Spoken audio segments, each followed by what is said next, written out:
السلام عليكم ورحمة الله وبركاته. جمعة طيبة مباركة للجميع. هنستكمل مع بعض أسعار العملات المصرية القديمة زي ما بدأناها. النهاردة هنتكلم عن عملة مهمة جدا، عملة مطلوبة جدا، عملة نادرة جدا.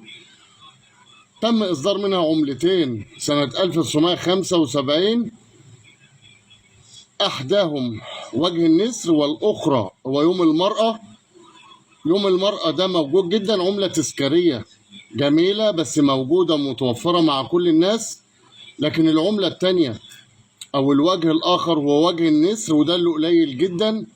تم إصدار منه كميات صغيرة سنة 1975، لكن عملة الوجه اللي بيحمل يوم المرأة تم إصدار منه كميات كبيرة جدا، لأن كان في السنة دي احتفال كبير جدا بيوم المرأة في مصر وفي العالم، فتم إصدار العملة دي تكريما للمرأة والأم المصرية عموما، اللي هي دي عام المرأة.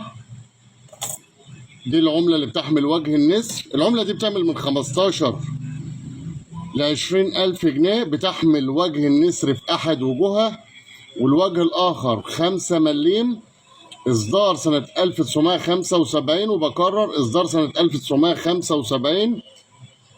العملة اللي مش مطلوبة اللي هو يوم المرأة لأنها متوفرة، لكن العملة النادرة اللي بتحمل وجه النسر، فتش في جيوبك، دور في دراجك، اسأل والدك ووالدتك عن العملات القديمة. تابعنا على التيك توك محمد حكيم، على اليوتيوب بقناتنا محمد حكيم بورسعيد.